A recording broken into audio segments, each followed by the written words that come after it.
Yesterday, I asked you a question.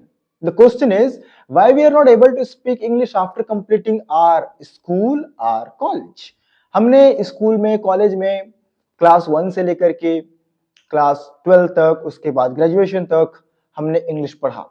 English पढ़ने के बाद भी हम इंग्लिश नहीं बोल पा रहे हैं, इसका क्या कारण है? आप मुझे कमेंट पर बताइए क्या कारण हो सकते हैं, आपने क्यों नहीं सीख पाए? यहाँ पर देखिए दो हो सकते हैं, एक तो होते हैं इंग्लिश मीडियम वाले, एक होते हैं हिंदी मीडियम वाले। मैंने बहुत सारे ऐसे लोगों को भी देखा है जो इंग्लिश मीडियम में पढ़ाई किए फिर भी से इंग्लिश नहीं बोल पाते हैं।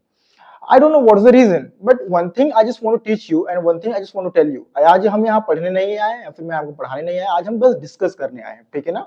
हम ये समझेंगे कि क्यों नहीं बोल पा रहे हैं हम अभी तक इंग्लिश, और हम में कमी है या फिर हम उतनी प्रायोरिटी नहीं दे पा रहे हैं उस चीज को, ठीक है?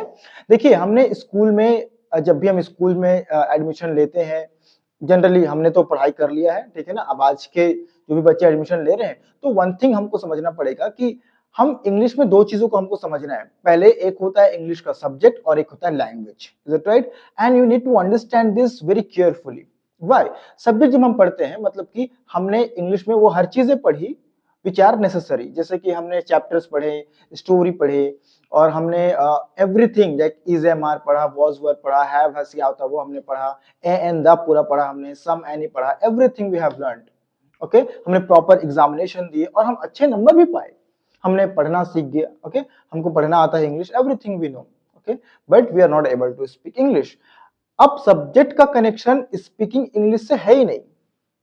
स्पीकिंग इंग्लिश का जो कनेक्शन है वो है लैंग्वेज से, इज इट राइट? क्योंकि English is in, okay, English is a language. First of all we need to understand English एक लैंग्वेज है जो कि हम आसानी से वन टू वन कम्युनिकेशन करके, किसी चीज को सुन करके या फिर हम स्पीच दे करके आराम से सीख सकते हैं। The beautiful thing is that अगर आपने बहुत समय इंग्लिश सुनने में लगाया है और उसको कुछ भी तरीके से रिप्लाई करने में लगाया है, तो ये लैंग्वेज का हिस्सा आता है। You can learn easily by listening and speaking. The first thing, okay, in this particular segment, you no need to write everything.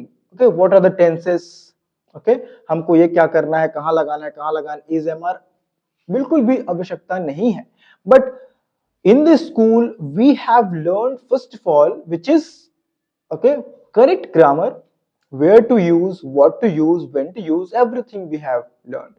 Okay, but किसके साथ बोलना है, कब बोलना है, ये हमने सीखा ही नहीं, या फिर हमारे स्कूल में टीचरों ने सिखाया ही नहीं। अगर आप हिंदी मीडियम से या फिर सरकारी स्कूल से हैं तो आपके या हमारे स्कूल के टीचर भी जो हमको इंग्लिश पढ़ाते हैं उनको भी इंग्लिश बोलना नहीं आता। मैं किसी की यहाँ पर I am not going to demotivate anyone. मैं किसी व्यक्ति या किसी टीचर को मैं बेइज्जती नहीं कर रहा हूँ या फिर मैं उसको नीचे नहीं दिखा रहा हूँ। बस ये बोल रहा हूँ कि इंग्लिश का सब्जेक्ट अलग होता है और इंग्लिश की लैंग्वेज अलग होती है। तो अगर हमको शुरुआत से इंग्लिश में अच्छा होना है तो हमको इंग्लिश की लैंग्वेज पर फोकस करना पड़ेगा। एक और चीज, अगर हम हिंदी मीडियम से आते हैं और हमने इंग्लिश अभी तक नहीं बोल पा रहे हैं तो पहला कारण यह है कि हमने इंग्लिश को एज ए हिंदी पढ़ा है। मतलब कि अगर आपने स्कूल में टेंसेस को रहा है, रही है, रहे हैं, ता है, ती है, ते हैं, गा, गी, गे, इस तरीके से पढ़ाई किया है और आप ये सोचते हैं कि इस तरीके से पढ़ के मैं इंग्लिश में फ्लुएंट हो जाऊं, so it wouldn't be possible for you. Okay, first of all you need to understand that English को हम इंग्लिश के तरीके से ही पढ़ सकते हैं। ओके, मतलब first of all we need, if we need to speak English we need to think in English, is it right? तो हमारा सबसे बड़ा प्रॉब्लम क्या है, हम सोचते हैं सेंटेंसेस हिंदी में और हम उसको ट्रांसलेट करते हैं इंग्लिश में और हम सोचते हैं that we can speak good English. Is it is not possible for you. Okay, तो ये भी एक बहुत बड़ी दिक्कत है। क्लियर?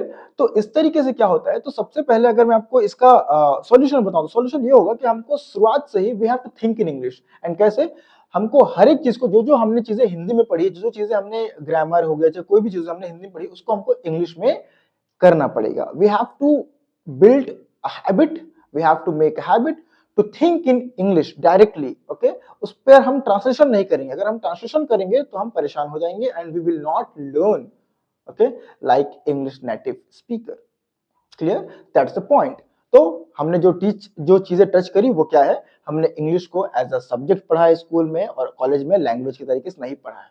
okay? हमने ग्रामर पढ़ा है, is am are, was were, have has, फलाना ठिकाना हर चीज हमने पढ़ा है, ओके, लेकिन हमने प्रॉपर कम्युनिकेशन नहीं किया, प्रॉपर हमने लिसनिंग थेरेपी नहीं की, लिसनिंग एक्टिविटी नहीं किया, हमने स्पीचेस नहीं दिया, बहुत सारी ऐसी चीजें जो इंग्लिश स्पीकिंग के लिए करना चाहिए वो हमने नहीं किया। ओके, हमने इंग्लिश को एज अ हिंदी पढ़ाई किया है, एज अ इंग्लिश प्रॉपर नहीं पढ़ाई किया, जिसमें से बहुत सारी गलतियां हमने हुई। और एक बार जब हमारा माइंडसेट बन जाता है, अगर आप क्लास 1 से लेकर के क्लास 12 तक, फिर आगे ग्रेजुएशन तक एक ही माइंडसेट के साथ बार-बार रिपीट करें, तो हमारे वो सबकॉन्शियस माइंड में ऑलरेडी फिट हो जाता है और फिर it would be very difficult for us to learn new language then.